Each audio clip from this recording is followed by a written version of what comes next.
நீங்க என்னடா பெர்மிஷன் கொடுக்குது, நாங்களே எங்க தலைவனோட பாட்டை எடுத்து நடத்துறேன்னு சொல்லிட்டு சொன்னனாலதான் they don't care about us என்ற ஒரு ஹிஸ்டாரிக்கல் பாட்டு நமக்கு கிடைச்சது. நான் உங்கள் ஃபிரோஸ். நீங்க இந்த வீடியோ பார்க்க முன்னாடி ஃபாலோ பண்ணி வச்சுக்கோங்க. 1996ல மைக்கேல் ஜாக்சன் ஒரு சாங் ஃபிலிம் பண்ணணுன்றதுக்காண்டி பிரேசில்ல இருக்கிற ரியோ டி ஜெனீரோல பெர்மிஷன் கிட்ட இருந்தாங்க. பட் அந்த நேரத்தில் அந்த நாட்டில் ரொம்ப பாவர்ட்டியாகவும் இருந்ததுனால அவங்களோட வறுமை வெளியில தெரிஞ்சு போயிரும்னு சொல்லிட்டு அங்க இருக்கிற கவர்மெண்ட் அஃபிஷியல்ஸ் அதை மறுத்துட்டாங்க.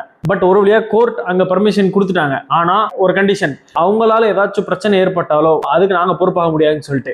என்னடா நடக்க போகுது அப்படின்னு சொல்லிட்டு மொத்த கிரீவும் போய் நின்னாக்கே அங்க அப்படியே உல்டாவா நடந்துச்சு. ரியோ டி ஜெனீரோவோட ட்ரக் மாஃபியா ஹெட் மாரிசின்கோ எம்ஜேவோட பயங்கரமான ஒரு ஃபேனா இருந்திருக்காரு. ஸோ அவரோட ஏரியால நீங்க ஷூட் பண்ணலாம் அப்படின்னு சொல்லிட்டு பர்மிஷன் கொடுத்து அங்க வாழ்ற மக்கள் எல்லாருமே உங்களுக்கு உதவி பண்ணுங்கன்னு சொல்லிட்டு வாக்கு கொடுத்திருக்காரு. அண்ட் மாஃபியா லீடர் மாரிசின்கோ இன்னொரு வார்த்தையை சொன்னாரு, மைக்கேல் ஜாக்சன் இங்க இருக்கிறனால இந்த உலகத்திலே சேஃபான பிளேஸ் இது மட்டும் தான். என்னதான் அங்க 1500 போலீஸ் சேஃப்டிக்கு இருந்தாலும் உண்மையிலேயே எம்ஜேவை பாதுகாத்தது அங்க இருந்த மக்கள். Because each and every one loves MJ.